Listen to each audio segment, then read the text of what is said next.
बांग्लादेश में तख्ता पलट के बाद से भारत सरकार यानी भारत के जो लोग फंसे हुए हैं बांग्लादेश में उनको लाने के लिए तैयारी में जुट गई है। और आपको बताते चले कि जिस तरीके से शेख हसीना को वहां से यानी हिंसा के बीच ही अपने देश को छोड़ना पड़ा और वहां से इस्तीफा देकर छोड़ना पड़ा और लगातार जो है वहां पर हिंसा जारी है, कई मंदिरों को तोड़ने की खबर आ रही। उसी बीच भारत सरकार ने पूरी तरीके से प्लान बनाने में जुट गई है कि कैसे वहाँ जो हमारे भारतीय मूल के लोग हैं फंसे हुए हैं उनको कैसे भारत लाया जाए। तमाम जो स्टूडेंट है, रोजगार करने वाले लोग वहाँ पर फंसे हुए उनको लेकर के यानी बिहार सरकार के मंत्री श्रवण कुमार जो है उन्होंने भी अपनी बातों को रखा। उन्होंने साफ साफ कह दिया कि पूरी मुस्तैदी के साथ भारत सरकार अपने लोगों को लाने के लिए लगी हुई है और बिहार सरकार भी इस मुद्दे को लेकर के संवेदनशील है। सुनवाते हैं आपको बिहार सरकार के मंत्री श्रवण कुमार ने क्या कुछ कहा है। अंतर्राष्ट्रीय इशू है तो अंतर्राष्ट्रीय इशू के बारे में भारत सरकार पूरी तरह से सक्षम है इन मामलों का हल निकालने के लिए।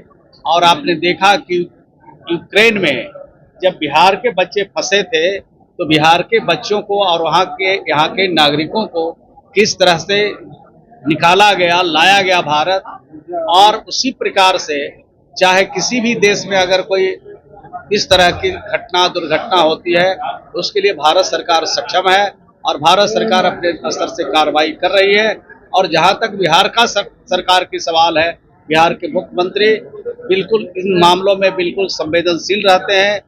कुछ भी दिक्कत और परेशानी नहीं होगी, सब लोग पूरी तरह से वापस अपने घर आएंगे, ऐसा विश्वास और भरोसा। कांग्रेस के नेता है सलमान खुर्शीद कह रहे हैं कि जो बांग्लादेश में जो हो रहा है वो यहाँ भी भारत में भी हो सकता है। देखिए, तरह तरह की सोच वाले देश के अंदर लोग हैं और उनकी व्यक्तिगत विचार हो सकता है, लेकिन पूरा देश, पूरा दुनिया शांति चाहता है, अमन चाहता है, भाईचारा चाहता है, प्रेम चाहता है।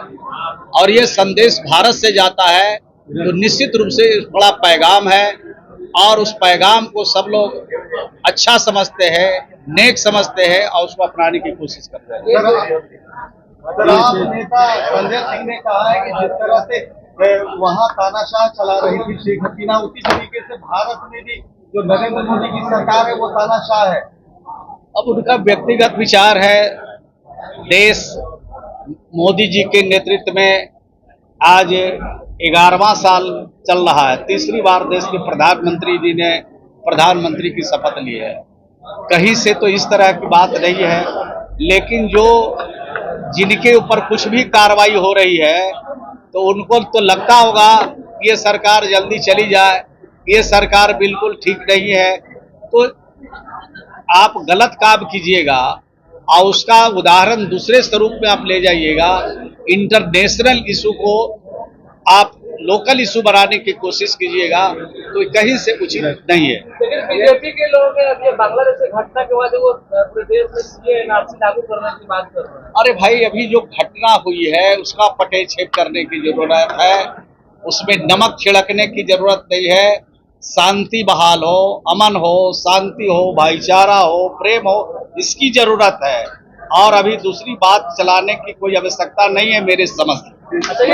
तो आपने सुना किस तरीके से बिहार सरकार के मंत्री श्रवण कुमार ने साफ साफ कह दिए कि भारत सरकार पूरी मुस्तैदी के साथ बांग्लादेश में जो हिंसा जारी है उसको देख रही है, नज़र बनाई हुई है और वहाँ के लोगों को यानी जो भी भारतीय वहाँ पर फंसे हुए उनको जिस तरीके से यूक्रेन से लोगों को लाया गया उसी तरीके से बांग्लादेश में जो लोग फंसे हुए उनको भी स्वदेश सुरक्षा के साथ लाया जाएगा। साथ ही उन्होंने कहा कि लगातार जो है बिहार सरकार भी उस पर नज़र बनाई हुई है, जो भी है बॉर्डर है वहाँ पर देख रेख में पूरी मुस्तैदी के साथ सुरक्षा के इंतजाम भी किए गए हैं और जो भी लोग वहाँ पर फंसे हुए हैं वो लोग सकुशल अपने घर लौटेंगे। तो ऐसे ही तमाम अपडेट से जुड़े रहने के लिए इनसाइडर लाइव देखते रहे।